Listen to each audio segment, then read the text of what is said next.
Hello, everyone. Welcome to our webinar, Where Are We Now? AEN faculty members assess the post-October 7th geopolitical landscape. My name is Rafa Shams, Director of Communications and Programming at the Academic Engagement Network, and I am pleased to have you join us. Our last webinar focused on the core of AEN's work, faculty mobilizing against anti-Semitism and anti-Zionism on their campuses in the wake of the October 7th terrorist attacks. But at AEN, we are also very fortunate to have numerous faculty members with expertise in the geopolitics of Israel, the Middle East, and other global stakeholders who can take us past the headlines and help us gain a broader understanding of how different parties are impacting and being impacted by the constantly shifting situation on the ground. Before we learn from this analytical approach, I want to acknowledge the human element of all of this. The trauma of October 7th continues to reverberate.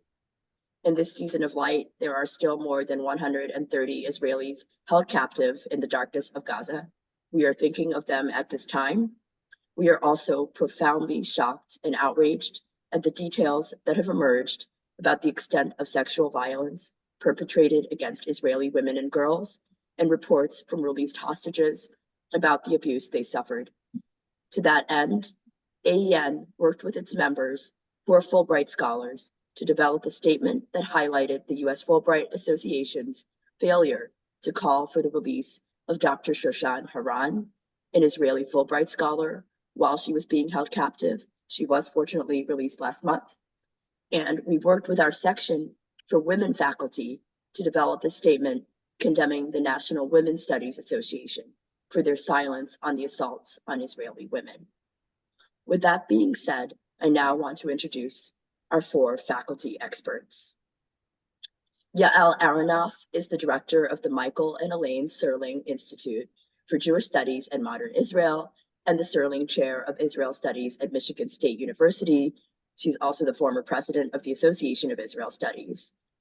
Ron Hassner is professor of political science and faculty director of the Helen Diller Institute for Jewish Law and Israel Studies and the Helen Diller Family Chair in Israel Studies at UC Berkeley. Bruce Hoffman is a professor at the Edmund A. Walsh School of Foreign Service at Georgetown University, a longtime scholar of terrorism and insurgency. He has served as the director of both the Center for Security Studies and the Center for Jewish Civilization at Georgetown. And finally, Noam Stillman is the Schusterman Josey Professor Emeritus of Judaic History at the University of Oklahoma. He's the current chairman of ASMIA, the Association for the Study of the Middle East and Africa. Thank you, Yael, Ron, Bruce, and Noam for sharing your insights and expertise with us. Following the presentations, there will be an opportunity for Q&A. Please hold your questions until all the presentations are complete. Then you can type in your questions in the chat or use the raised hand emoji. So without any further ado, Yael, over to you. Well, it's good to be everyone. I know it's been a very, very difficult time. I think we've been allotted 10 to 15 minutes each, which is always a challenge for academics, so I'll try to hold to that. So I'll try to talk a little bit about the geopolitical context, about the two-state framework, a little bit about previous wars between Israel and Hamas, and then talk somewhat about the current war and how it's going, and explanations and concerns as well, as we try to analyze that. So for the geopolitical context, I think, as you know, for a lot of people viewing the conflict, they see it as one between Israel and Palestinians exclusively, or Israel and Hamas exclusively, and they don't see the greater geopolitical context for that, which I think is extremely important. I was just in a panel a week or two ago with someone accusing Israel of a genocide, who said the framework should be a state against civilians. Basically, Israel against civilians is the only framework in which to view it. And so I think the geopolitical framework is very important to look at this, both in terms of international balance of power between the US and Russia, and the US and Russia backing different parties, and a kind of regional balancing that has influenced that between Iran and Israel. So as we know, Iran supports all of its proxies that attacked Israel on October 7th and have continued to attack it from different borders and different states since. So for many years, Hamas has given weapons and aid and training to Hamas, as well as even more so to Islamic Jihad in the Gaza Strip. We all know that Hezbollah also, although being in Lebanon and Lebanese, pledges allegiance to the Ayatollah of Iran, has gotten over $150 million a year from Iran training, and has over 120 to 150,000 rockets, which it aimed at Israel. Now it's also Iran entrenched in Syria and Hezbollah in Syria. And so we have the concern from the very beginning on October 7th that this could turn into a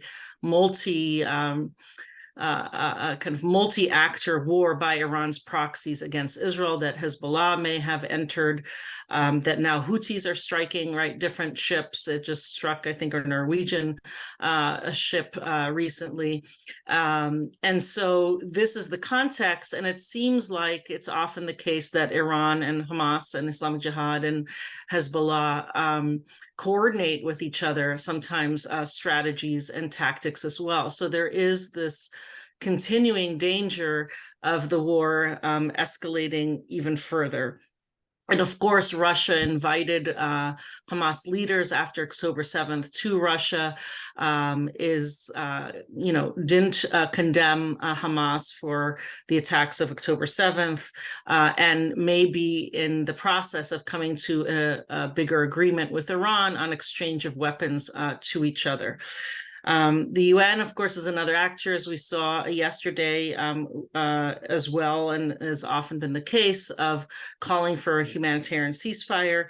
And whereas I think, there can be respect for some who are advocating for that, it certainly was evident that Hamas wasn't even mentioned in the resolution or condemned for the attacks on October 7th, which was very telling in terms of the politics that go on behind such resolutions. And of course, as we know, the US from the very beginning was trying to deter Iran and Hezbollah from entering the fight, and has been very supportive of Israel, although pressuring it, and increasingly pressuring it, mainly privately, to now for a variety of things, including that it should declare its support for a two-state solution in the future, that it has to be wary of showing even more constraint to Palestinian civilians, that it should not occupy any part of Gaza after the war has ended or is coming to an end, and that there should be humanitarian assistance. So there's increasing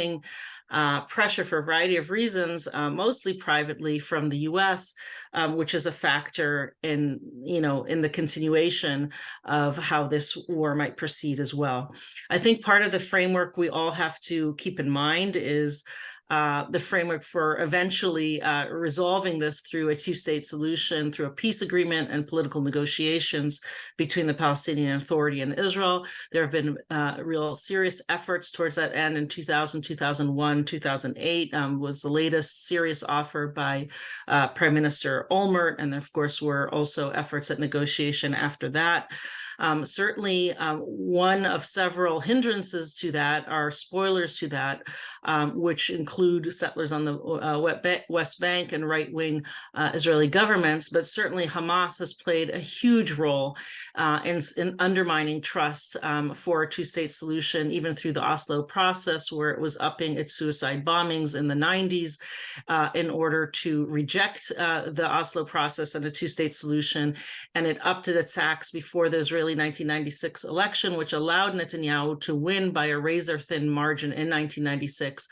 And then he participated in delaying that process after it. And of course, we know in the Second Intifada, Hamas participated in it as well. So I think, people who don't follow this as closely and think, oh, Hamas may be just fighting for conditions in Gaza to improve, or just fighting for Palestinian rights, sometimes lose the context by which in the past, Hamas has often spoiled efforts to try to reach a Palestinian independent state through a two-state solution. And that's certainly been a big part of the problem and continues to be. Nevertheless, the only possible solution in the future, at least from what I can see, would be a two-state solution. And that's the solution that's has been supported by several Israeli governments, by the UN, the EU, the Arab League, the United States, and so forth. And that's still kind of the main game in terms of a future scenario of actually resolving this politically. And I think therefore, the United States is correct in trying to make sure that there's a framework for that in the future, which is hindered by the current makeup of the government and what the current government is saying, which is not the main reason for the delegitimizing of Israel, but certainly doesn't help in terms of looking at what the end of this war is going to look like and going to be. Looking at previous wars, of course, we had wars in 2008, 2012, 2014, and 2021 were the main wars. In each of these wars, arguably, as in many asymmetric wars, and not only between Israel and Hamas, there often are very unclear results in terms of any military or political victories. So arguably in each of the previous wars, Israel's goal was to weaken Hamas's capacity, not to dismantle Hamas control of the Gaza Strip, but rather weaken its capacity to be able to attack Israel and allow for some calm, whether it be 2 years, 3 years, 4 years of calm where there would be no attacks, and there might be a ceasefire that prevented those attacks. And in each of these wars, some wars like in 2012 were 8 days long, did not have a ground invasion, did not suffer as much international demonization of Israel because of the shorter war in which fewer people were killed. I think approximately 150 Palestinians were killed in 2012. That was different in 2008 or in the other wars in which there are also ground invasions, in which there were either 21 days long or 50 days long. So I think in each of these wars, in some of these wars, Israel succeeded in destroying 80% of Hamas's rockets, really undermining its capacity, destroying 34 interconnected tunnels in the past. And in all these wars, between a year to 3 years later, Hamas had reached the levels that it had before the previous war and even strengthened those. And in each of these wars, or in most of these wars, arguably Israel lost politically. You could argue that both Israel and Hamas lost militarily, but there certainly weren't any real victories in these wars other than kind of a short-term calm, which led me in the past to conclude that perhaps the best thing, given all these things, and given that each of the wars didn't really change support for Hamas, you usually would have about, in each of these wars, about 30% support for Hamas before the war. It would jump up during the war and in its immediate aftermath, and within a year, it would go back to approximately 30%. Maybe they would have a 2% overall or so advantage. So it didn't seem to, none of these wars seem to change the equation very much, which is why I think on one hand, it's very understandable that this time around, given the gravity of what happened on October 7th, and I think this audience is all aware of that, so I don't have to go into the description of that I normally would when an audience is not as aware of that. But given the gravity of what happened on October 7th, it's very understandable that Israel this time around wouldn't want to only have the more limited goals it had in past wars, but would want to have the goal of making sure that Hamas does not control the territory so that it doesn't try to do more October 7th in the future. However, right, there are a lot of concerns, and those concerns relate to the extent to whether it would be able to even end control of Hamas in the territory, despite, would it be able to really diminish its capacity by significant degree, but not necessarily prevent continuing quagmire and insurgency, splintering into different groups kinds of situation like we've seen in so many different asymmetric wars. What would the end look like if Israel continued to try to occupy a buffer zone? Would we be back into how Israel was in southern Lebanon for years before it unilaterally left in the year 2000, where there's a constant attacks on Israeli soldiers and so forth? So I think there are real concerns as to, even though it's an understandable and desirable goal to stop control of Hamas over the Gaza Strip, to what extent it can be really achieved is still a question. And then I think we have the whole sense of where we are. So the political, military and whether it can be a victory or not is still, I think, a question mark. And then secondarily, you look at the political effectiveness and what it will look like politically. And thus far, and it's not necessarily completely fair because this started already on October 7th or October 8th, you have a real increase in delegitimization of Israel. And it seems as if, Israel was attacked on October 7th, and then Hamas disappeared after October 7th, and you only hear about Israel. That being said, you also have, and it's always, as we all know, hard to look at figures. I know in the 2008 war figures, Israel said 2/3 that were killed were Hamas fighters, militants, terrorists. And Hamas said it was 2/3 civilians. 3 weeks after the war, Hamas gave figures of its militants that had been killed, and it was actually ended up being 2/3 who were killed. So in that war, the figures more resembled Israel's figures. Right now, Israel is saying maybe 7,000-8,000 are Hamas fighters, but saying that 2/3, it doesn't seem to be disputing that 2/3 are civilians. And one could look at other comparable wars or other wars and say, well, Israel is trying to do various things to try to follow international humanitarian law, whether it be evacuating civilians to minimize civilian deaths, or trying to evacuate them, sending telephone calls, text messages to try to get different people out, to try to increasingly bring in humanitarian assistance and so forth. You can say certainly Israel is not Russia or something like that, or Syria in the way it conducts war. That being said, if you look at international humanitarian law, there's a real gray area, right, of what may be permissible depending on the value of the military target compared to what you do to avoid civilian casualties, and whether then the civilian casualties are proportionate to the military value, according to the military commander on the ground, which is kind of important to have, but kind of very fuzzy as well. And so one could look, like after 2008, there were several lessons learned on Israel's part. It started to include legal advisors and planning at the headquarters and command level, but not the brigade level. It was abiding more by ICRC, International Committee of Red Cross, advice that it couldn't just tell people to leave, but it had to tell them specifically where they could go, that they would be safe.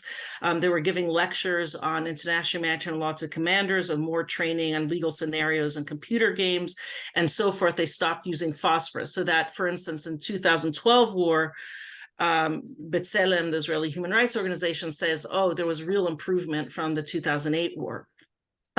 So what I'm saying is, even within international humanitarian law, one could be following it very strictly. One could be following it perhaps not quite as strictly, even though one is trying to follow it. And that's still a question today. Certainly initially, when food and water weren't being let in, whether there are, completely safe places that people can go, whether, there are all kinds of questions, whether under the current government, which even though they're not not embedded the Ben Gvir and Smotrich in the emergency government, they're still influencing from outside part of it. So I think on one hand, Israel doesn't get a fair rap in terms of the efforts it is making. And it's as if Hamas disappears when, of course, it embeds itself intentionally in civilian areas and continues to bear responsibility and intended, right, for Israel with the real brutality and horror and magnitude of the attacks on October 7th, and knew very well what Israel's response would be and wanted that response, in a sense, wanted as many civilians to be killed, I think, as possible to bring in public opinion against Israel, to possibly bring in Hezbollah and so forth. However, Israel still plays a role. We still may have 10,000 Palestinian civilians dead, which is horrific. I'm not saying, and is hard, and is hard for many people, and certainly the international community, when they don't know the history of Hamas, and they also aren't putting blame on Hamas or understand the end game to sympathize with, right? And even the Biden administration is losing patience with Netanyahu and the people in his government not necessarily wanting to accommodate U.S. concerns, and Netanyahu's perhaps main concern, who didn't even visit, right, with a lot of the families of people who were killed, or initially with hostage families and so forth, or his own political survival might still be at stake, that it is a concern. What will happen as this continues, whether the goals will be able to be achieved militarily, even if one is willing to swallow the political aftermath and costs and so forth. And of course, the costs on the ground. And in addition to that, you have the dilemma, and I'll stop with that. You have the dilemma within Israel and within the Israeli government as to how to balance focusing first on the release of hostages versus focusing first on trying to diminish and destroy Hamas. And some say these things work together, so that it's only when Hamas is pressured that it will release hostages. Others, and some of the hostage families, are saying, no, it's actually putting hostage families at risk, right? And so that in that sense, even within some of the hostage families, there's a discussion about humanitarian pauses, at least short-term ceasefires, to allow more hostages to be released. So I'm just putting out there some questions and concerns in terms of looking at past wars, military political effectiveness, realizing this is a much different situation today, and understanding Israel's new goals, but also really questioning the extent to which they can be achieved and what the aftermath might be, both politically and militarily. And I don't think there are any easy answers to that. So I welcome discussion and questions and hearing from my colleagues. Thank you. Thank you so much, Yael, for leading us into this discussion of past wars, current challenges, and speculating on what might happen in the future. These are certainly impossible dilemmas, and thank you for guiding us through them. So now I want to turn it over to Ron. Hello, thank you. I'm joining you from Israel. I arrived just a couple of days ago. I'm saying that in part to comment on the fact that I'm finding a country whose population is not just resilient, I expected that, but surprisingly optimistic and upbeat, I'd say, much more than I would have thought. There's certainly a grim determination as well, but I don't feel, as I maybe would have felt a month ago, a sort of sense of national mourning and helplessness. The country's buzzing with activity. So are the restaurants and the cafes, by the way. And there's a slightly unsettling amount of patriotism bordering on propaganda in the streets, but I think that's understandable. So it's very interesting to be here now. Thank you, Yael, for that excellent and very, very comprehensive introduction. I think it's a very complicated issue, and you've touched on many of its aspects, leaving me to cross about half of the things I wanted to say off my list. But it's going to be even harder for Bruce and Noam after me, because I'm hopefully going to cross even more items off the list. I think to outline the differences between Yael's ideas and mine, I think we agree on almost everything. I'm going to talk more about the things we don't know, rather than things Yael said that I absolutely concur with. So on the global front, Yael mentioned Iran and Russia and the Palestinian Authority and the United Nations and the United States, but did not mention Saudi Arabia. And I'd like to mention Saudi Arabia because, to my mind, this is the reason for the October 7 attack. It is the strengthening of ties between Israel and Saudi Arabia, sort of the next step in the Abraham Accords, which put two parties that are not natural partners, Iran and Hamas, in a state of panic. Now, Iran and Hamas have cooperated in the past. I don't think they've cooperated to this extent. Ideologically, they are not easily aligned. One is Sunni, one is Shia. Their common interest is tenuous. Neither have Hezbollah and Hamas coordinated attacks in the past. They haven't done it this time either, it seems. But they do agree on this one thing, that an agreement between Israel and Saudi Arabia would not do them good.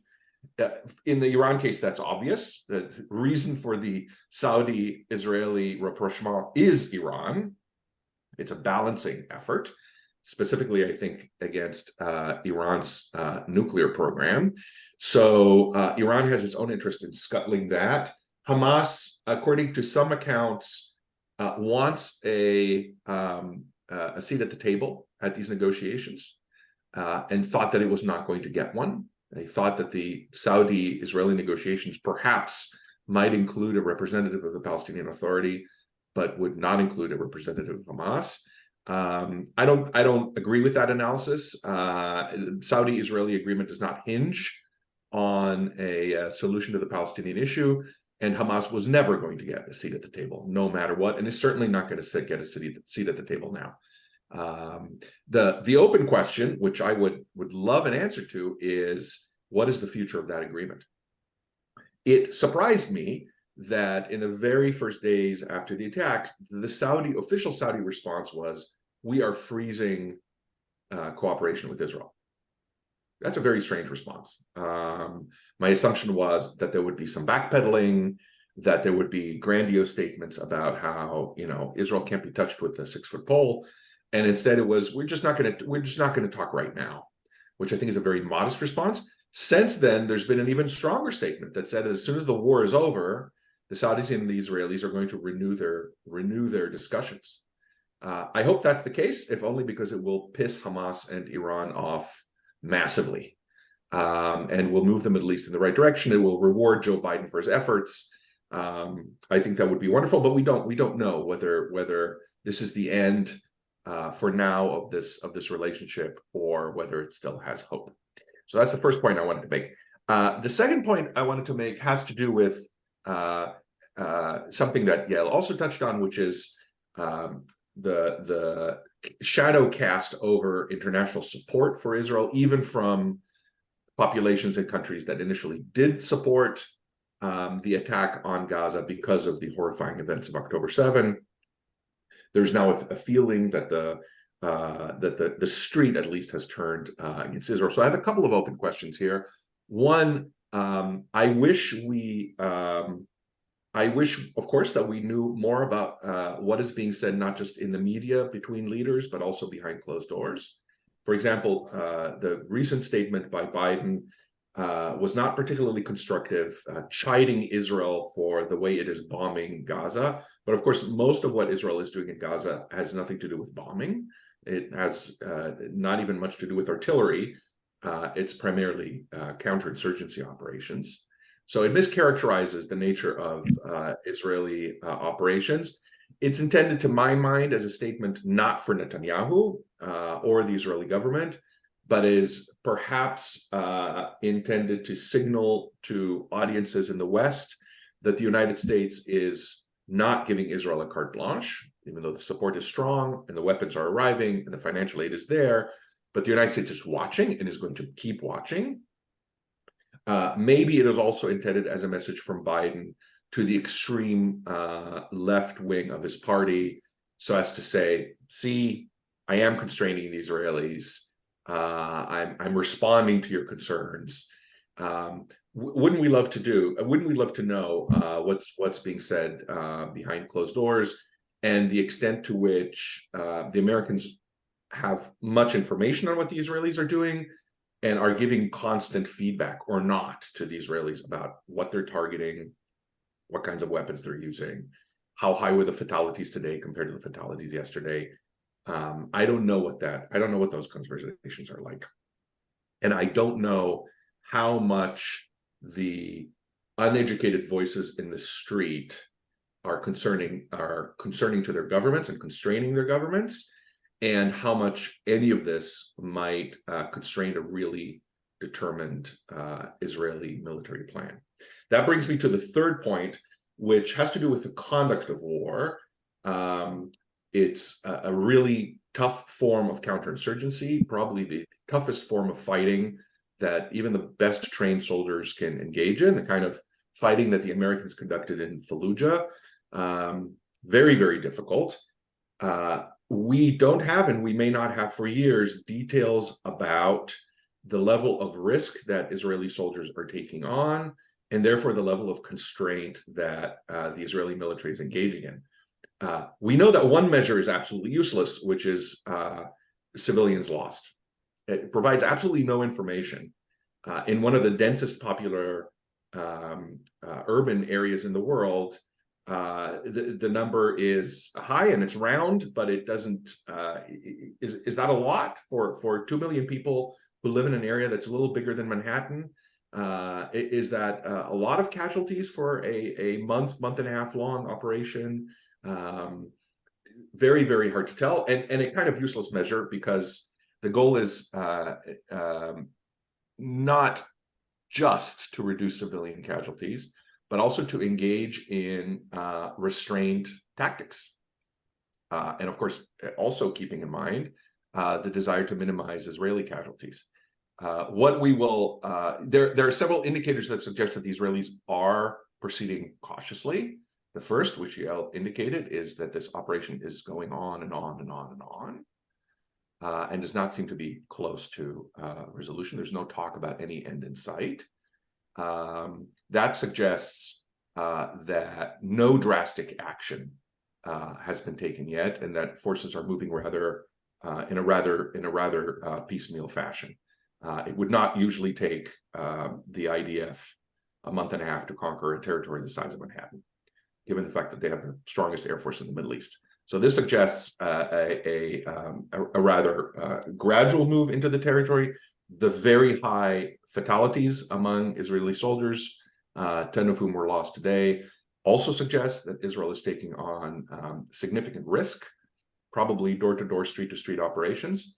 But it will take, it may take years to find out exactly how restrained Israel was, and the public dialogue on this is not helping. When the other side is screaming that what the IDF is doing is genocide, all you can do is sort of shake your head and say, you don't understand what that word means. No, that doesn't mean that the IDF is sufficiently constrained, that it is sufficiently discriminatory in the positive sense of the word. How do we assess this without being on the ground? That's very hard. There's, by the way, I'll just add a little asterisk about yet another thing I would like to know is the extent to which U.S. forces are involved in fighting on the ground and in tactical operations. There are rumors that suggest that for the first time in U.S.-Israeli history, American forces are involved. It's not clear how they're involved, whether they're merely operating drones over Gaza in coordination with the drones the Israelis are operating, whether there are rumors of U.S. special forces in Gaza trying to rescue U.S. hostages is not clear. If they are directly involved, it is an unprecedented relationship that would require a tremendous amount of cooperation and would suggest that the Israelis and the Americans are talking every minute of every hour of every day about which building is going to be attacked next and which weapons to use and when to put in pauses in the fighting. In other words, the exact opposite of the kind of impression Biden gives when he says the Israelis need to stop flattening Gaza with bombs from 30,000 feet. I think it's very much very different from that. The last thing I'd like to say, because I do want to stick to my 10 minutes, is about the long-term solution. This is very tough, and Yael touched on all sorts of problematic aspects here. We learned today that Arab leaders, of course, have absolutely no interest in taking on Gaza after the war is over. Why would they? They would be insane. Of course, the United States doesn't want to do this. Of course, the European Union doesn't want to do this. And Israel shouldn't do it.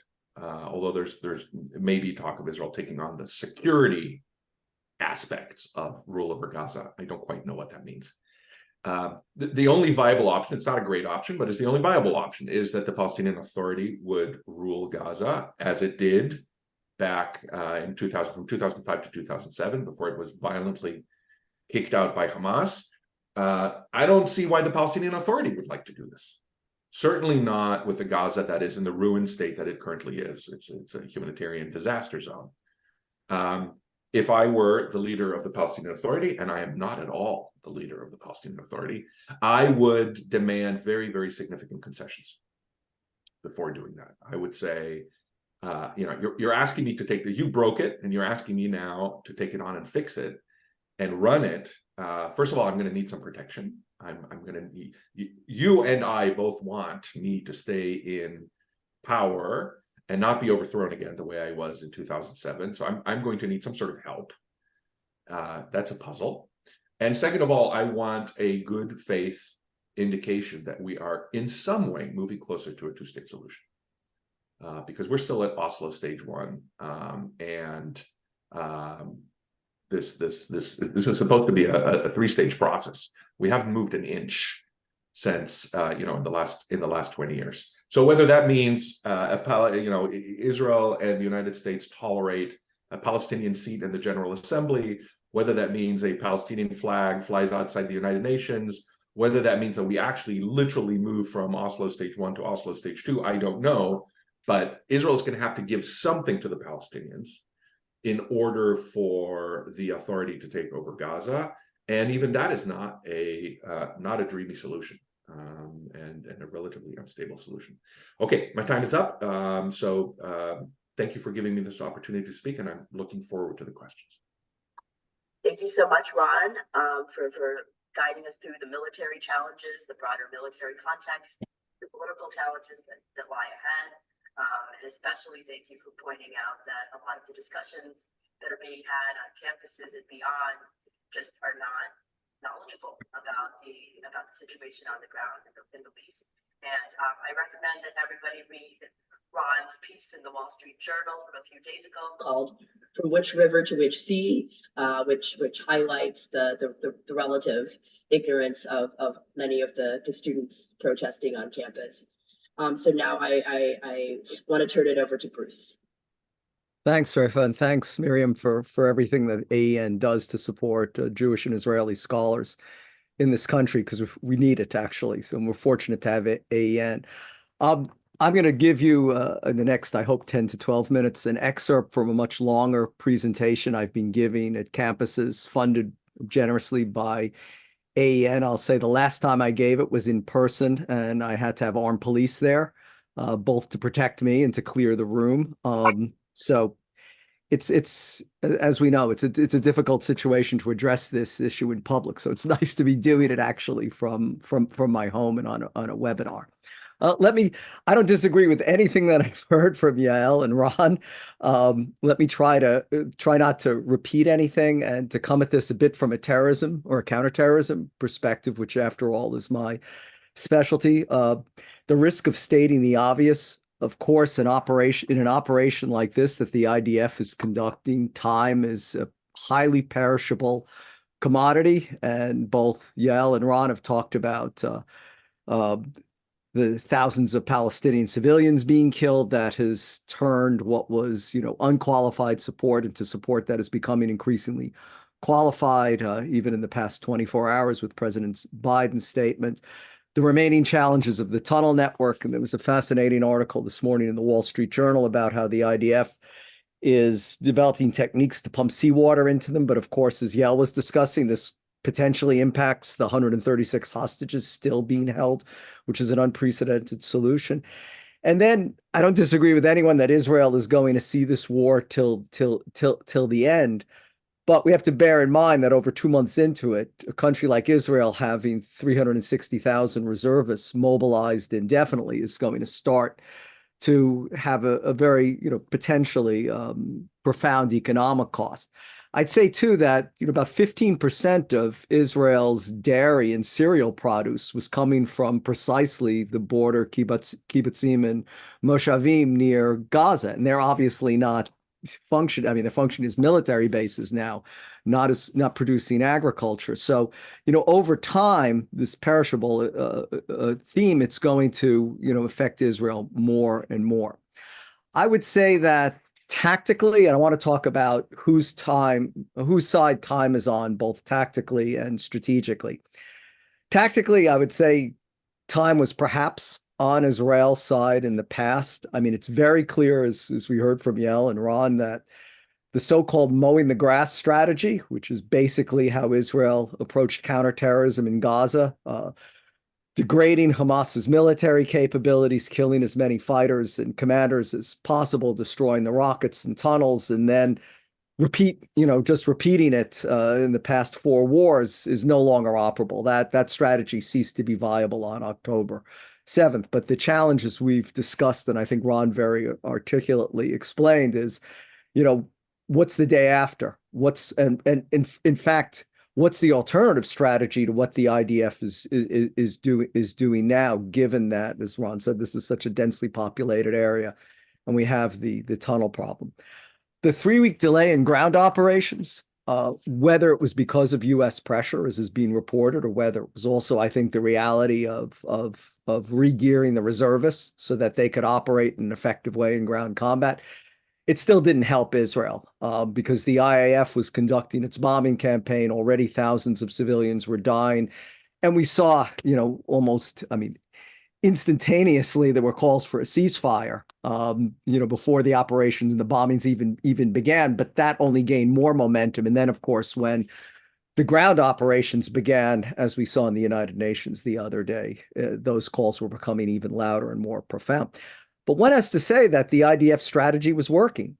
And the proof of this is that Hamas was so desperate for the ceasefires that we saw take place a few weeks ago that enabled at least a trickle of hostages to be released. I mean, Hamas desperately needed the opportunity to regroup and reorganize for something I think everybody agrees they didn't anticipate. At least in my perspective, they thought it would be more of the same, more of the mowing grass. I think they failed to anticipate this concerted campaign to militarily at least eliminate Hamas. The problem is, because of the ceasefires, is that it likely is going to prolong the conflict. And again, time is perishable. As both Yael and Ron said, I agree completely. The bright spot in this was precisely Saudi Arabia's comments, but also the fact that the Abraham Accords have held. And the reality, when people want to peer past the propaganda and the emotional invective and the sloganeering, is that in the Middle East, except for Iran and Qatar, no one really supports Hamas, and no one wants Hamas really to survive or to remain in power in the region. So that's all to the good. Strategically is what worries me, the long term, where I would have to say that Hamas, Hezbollah, and Iran incontrovertibly believe that time is on their side. If you're as old as me or been studying terrorism as long as I have, you can remember, I think, a very important speech that Hassan Nasrallah gave in 1996 when he compared Israel to a spider web society. And actually, that's taken from a verse in the Quran.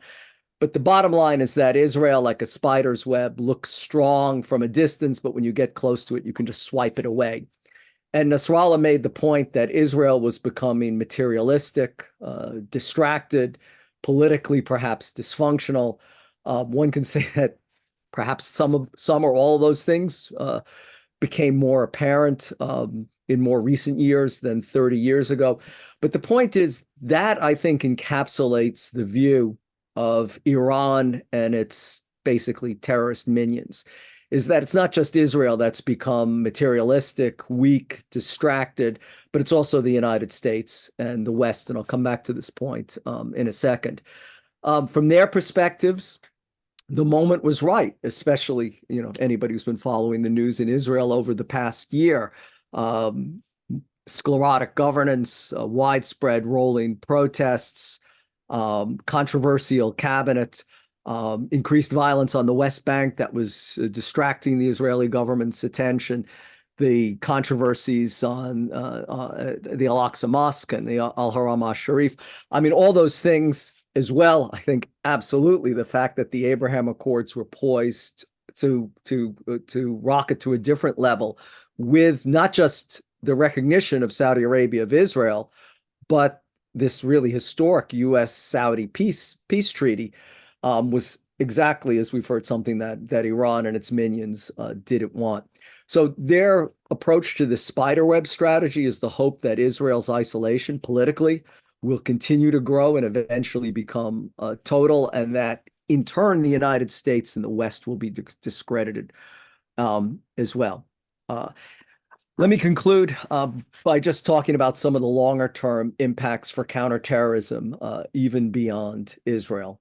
At the risk of stating the obvious, the IDF's image of strength, Israel's image of impenetrability from attack, Israel's highly vaunted intelligence and military capabilities were severely compromised. I think that's probably the best word to use with the October 7th attacks.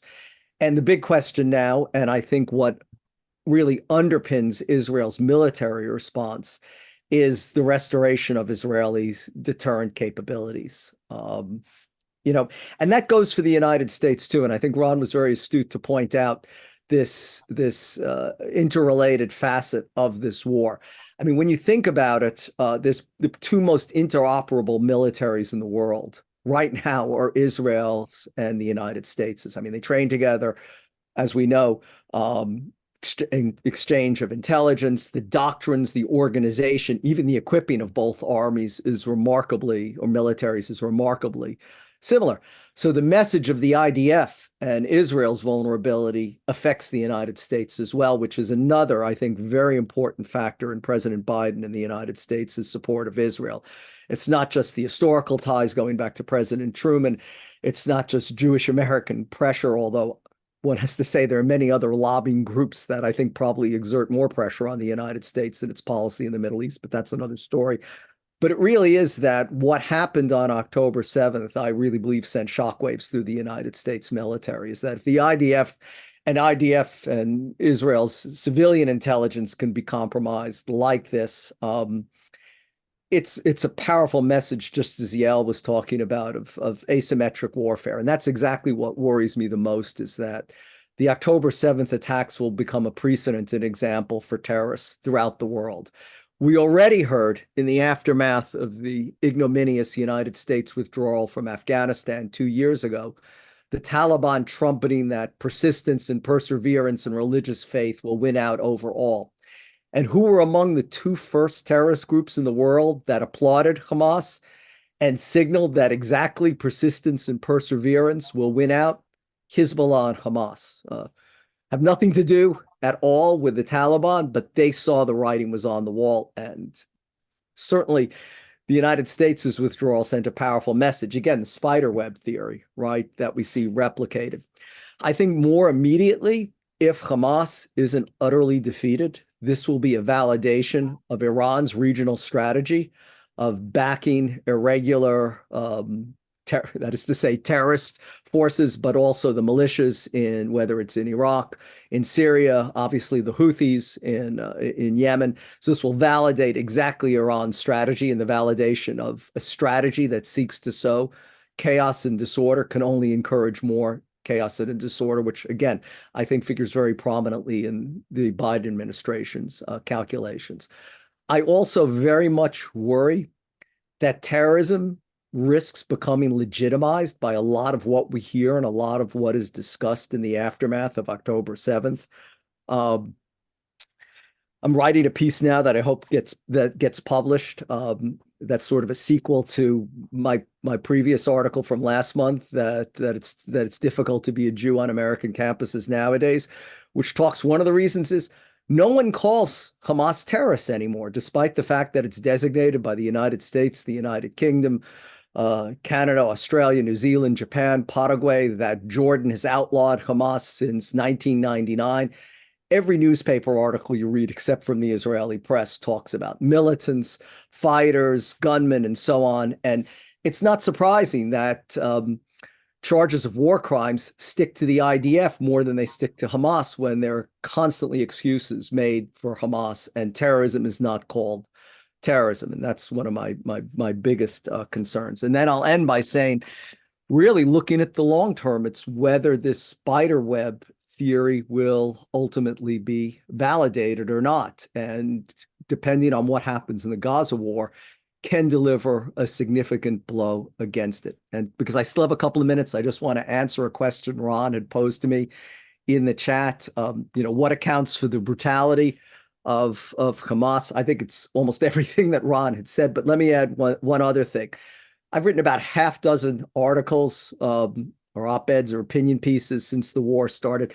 The one that has elicited the most complaints from various factions in the United States is the one that said that what we saw on October 7th was a continuation of the mobile killing teams used by the Einsatzgruppen during World War II, adopted by ISIS from 2014 to 2019, and now Hamas. I mean, the parallels, you can look at this article. In fact, no one really wanted to publish it. We got it finally posted on a website at the Irregular Warfare Initiative at West Point. But the point is, and this was a turning point, I think, that ISIS used what has been called ultra-violence, and they found that their most bestial, most barbaric videoing of mass killings, of beheadings, of all sorts of terrible ways of inflicting death on their hostages generated more views and what might say more likes on social media. And I think Hamas was following, in addition to the reasons Ron stated, was following exactly that playbook. They understood that amongst their constituency, these acts would resonate and be applauded, and that Hamas wouldn't be necessarily condemned, or that the condemnation would be overwhelmed for that focused on Israel because of its military response. And I'll end on this point, is that an ISIS flag was discovered at Kfar Saba. I don't think ISIS was necessarily involved, although there is, of course, an ISIS branch in the Sinai. But this hasn't been widely reported. You can find it, and there are photographs. But this, to me, also signals that there was a conscious emulation of terrorism just becoming, even more lethal and more heinous than it's already been. And that's unfortunately a trajectory we see and that Hamas replicated. So let me stop there. Thank you.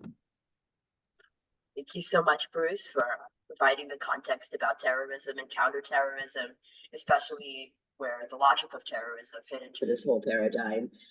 People who are interested might want to read Bruce's article in The Atlantic about the genocidal ideology of Hamas, where he goes into much further detail about what he spoke about today. And now, finally, last but not least, Noam Stillman. Thank you. Thank you very much. What I'd like to do in the brief time allotted to us today, and considering that my three co-panelists are specialists in Israel studies, terrorism studies, and international relations, is to focus, as someone from Islamic and Arabic studies, upon the principal protagonist from the Palestinian, Arab, and Islamist side of the present conflict, namely Hamas, and the attitudes toward it and toward the conflict in the wider Arab and Muslim world. We haven't really talked about that except for specific instances, Saudi Arabia and Iran, of course. And as everyone surely knows, Hamas is one of the two main, Palestinian political and military organizations, the other, of course, being its rival, the PLO, Fatah, which is the governing authority in the West Bank Palestinian entity. And this rivalry has occasionally had violent manifestations. In fact, it's referred to commonly in Arabic as a niza', the violent conflict between Hamas and Fatah. and of course, examples are when it was mentioned when Hamas took over the Gaza Strip from the PLO. It not only imprisoned PLO people there who had been in authority, but of course threw quite a number of them out of windows from high stories or off roofs. Hamas has had both major and minor clashes with Israel ever since taking over Gaza. It was already mentioned, the 2008-2009, the so-called hot winter, the 2012, 2014, 2021, and numerous minor conflicts up to the unprecedented violent attack and slaughter of October 7th, which Hamas dubbed the Al-Aqsa Deluge Operation, the Amaliyat Tufan Al-Aqsa. Israel, of course, refers to it as Hashabat HaShahor, as the Black Sabbath.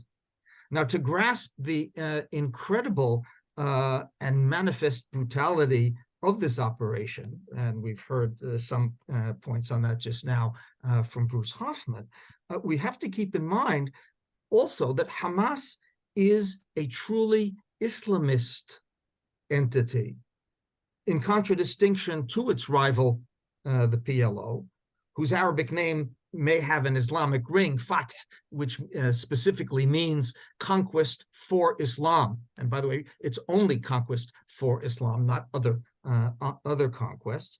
But it is a more secular nationalist organization, whereas Hamas, whose name in Arabic means zeal, courage, strength, is an acronym for the Islamic resistance movement, the Harakat al-Muqawama al-Islamiyya.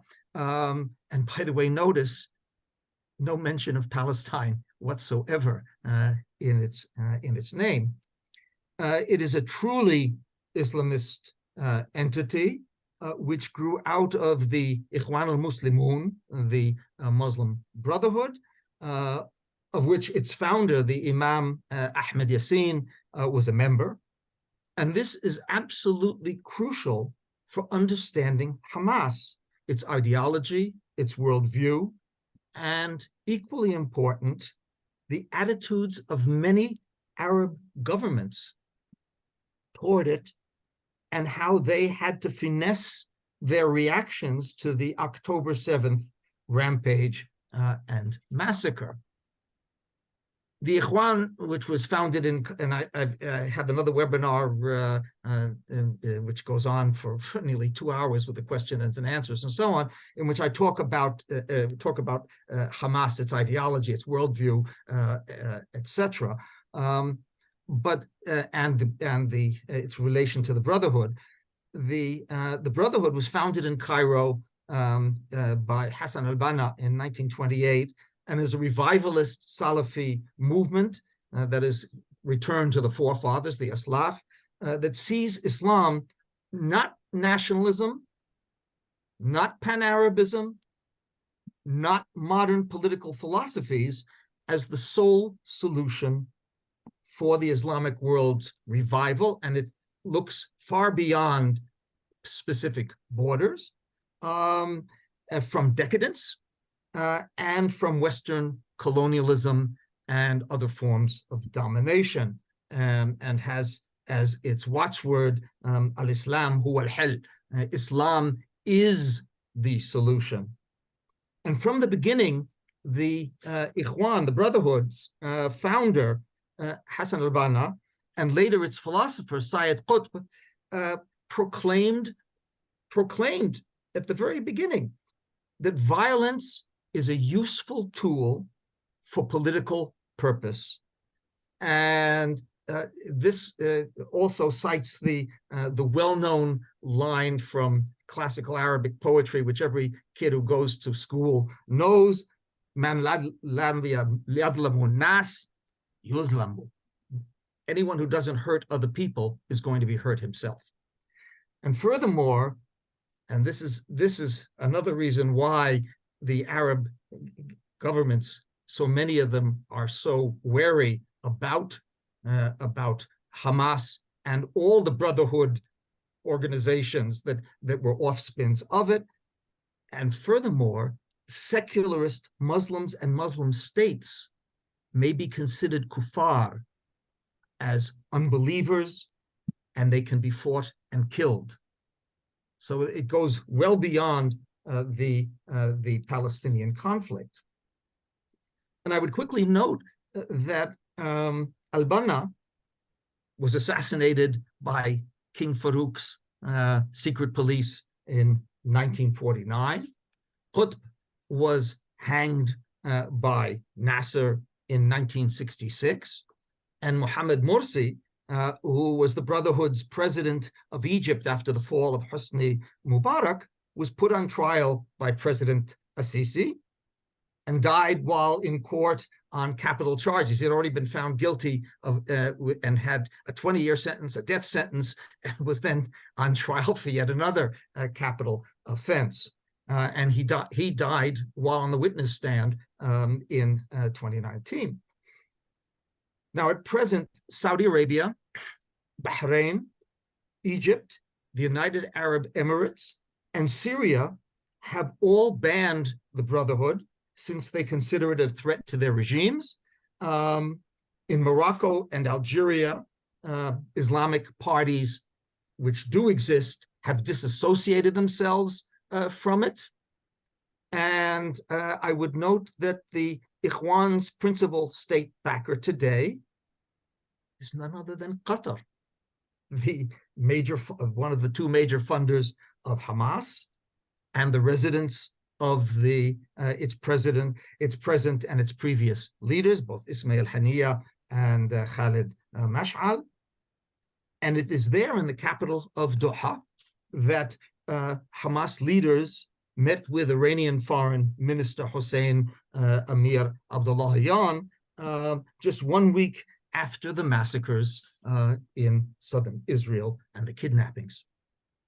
Now, Iran, of course, along with Qatar, is the major funder and supporter of Hamas. And yes, it was, as Ron Hassner has correctly pointed out, was deeply concerned about the continuation of the Abrahamic Accords and with the possibility of the very distinct possibility of Israel and Saudi coming to a modus vivendi, and also along with it the two Shiite militant organizations, Hezbollah, which has been shelling northern Israel from Lebanon, including, by the way, earlier today. I haven't looked at the news lately, but it shelled this morning. And of course, the Ansar Allah, the Houthis, who have been firing rockets towards Eilat and have been attacking ships in the Red Sea, and not merely ships with Israeli ownership or ships even necessarily carrying cargo for or from Israel. In the case of the Norwegian one, it had docked in Ashdod port, but that was all. It was not carrying anything. Now, because of the fear and the loathing of the Brotherhood, many Arab leaders had been highly critical and unsupportive of Hamas prior to October 7th. In fact, in 2015, Egypt accused Hamas of aiding in an Ikhwan conspiracy to destabilize the country, accusing it of aiding Egyptian Brotherhood terrorists in the assassination of Egyptian public prosecutor Hisham Barakat, who had overseen the trials of thousands of Brotherhood members and supporters of the deposed President Morsi. And one of the leading Egyptian journalists and television commentators, Ahmed Musa, even advocated that Egypt should attack Hamas camps in the Gaza Strip.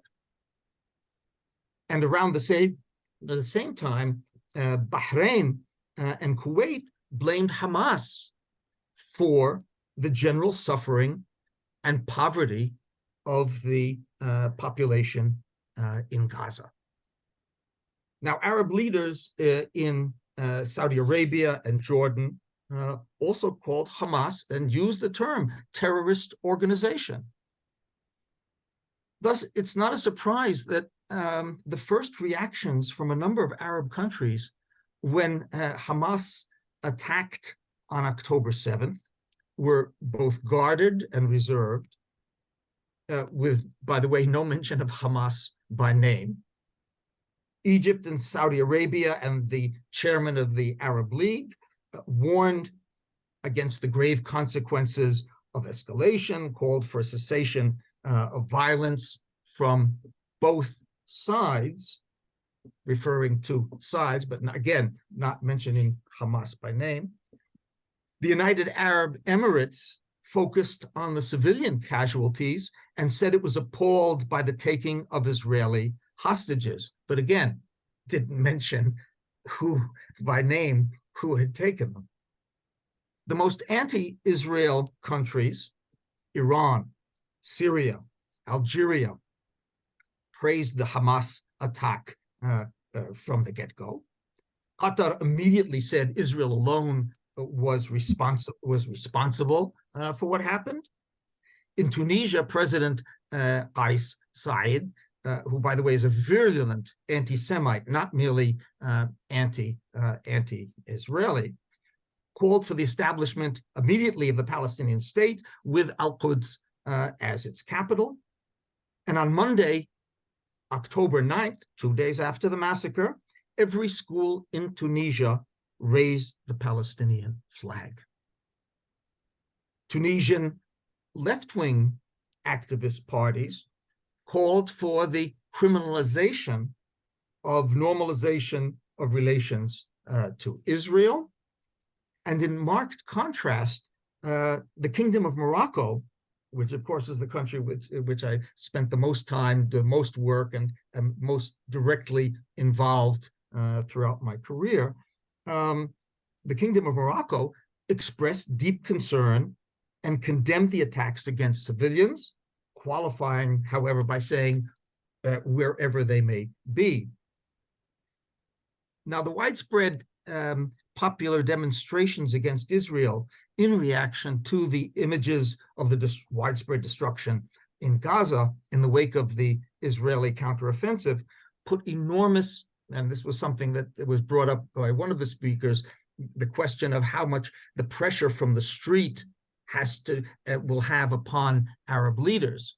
And this put enormous pressure on the more moderate Arab governments, who, however, I would point out, blocked the Iranian proposals at the Arab League summit, where they and other Muslim countries were guests on November 11th, which was to take punitive economic and political action against Israel, although these same leaders joined in a resolution condemning Israel's, quote, barbaric actions in Gaza. Now, following the summit, Arab states with relations with Israel still kept their voices low. And indeed, when Khalid Mash'al released a video calling upon the Moroccan people to sever ties with Israel, he elicited a great deal of anger among more liberal Moroccan members of the elite, with responses in the social media such as Morocco first and Taza before Gaza. Taza, by the way, is a small city in North Morocco. And I must say that I do receive emails from colleagues, graduate students whom I do give advice to in Morocco and so on, and from other Arab countries as well, expressing their concern over the attacks, worrying about my and family members' safety, etc. So, but of course, this is at a totally different level.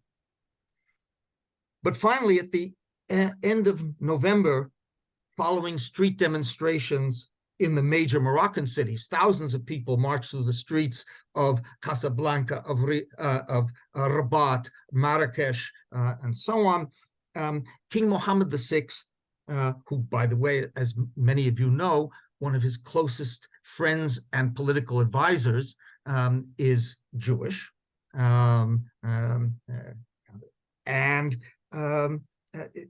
He publicly condemned Israel's, and I quote again, flagrant violations of international law and humanitarian values in its reprisals, and its policy of collective punishment of innocent people, and its attempts to impose new facts on the ground, end quote.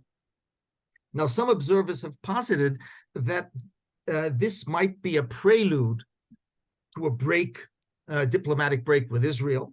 And as Ron Hassner has pointed out, the question is, what's going to be in the aftermath of the war, for example, with Saudi Arabia, and indeed with other countries as well. However, I really don't believe, for example, with Morocco, this will happen. Morocco may tone down public relations with Israel and the US and continue to criticize the humanitarian situation in Gaza, but it won't split with Israel on security and intelligence matters, with which it had a long relationship even before it ever had diplomatic relations. I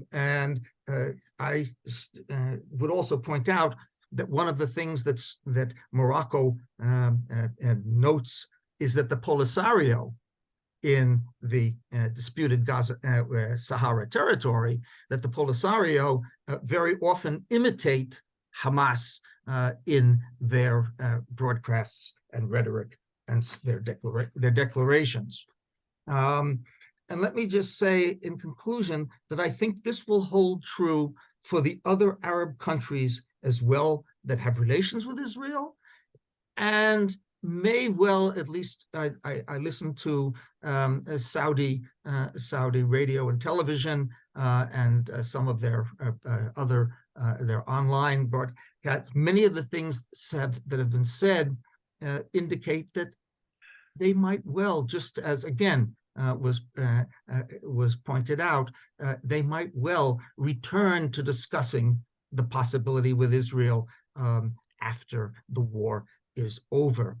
The fear of Iran is palpable. Egypt has also made it clear that it wants to retain its position as a negotiating state, and I would just point out that one of the webinars that I did was for an Egyptian group that specifically wanted me to explain why is there so much misinformation in the Arab world. Again, these people are not the ruling elite, but they are members of the modern elements in these countries, and therefore I don't think that we're going to see a rupture when this is over, although it may take time. Thank you. Thank you, Noam. That was fascinating. Thank you for bringing in the discussion about the role of Islamism, but also contemporary Arab political opinion. Thank you to all four of you. You leave us with more questions than you do with answers, and so I think that's the mark of a good academic discussion. Now we are ready to move into the Q&A portion.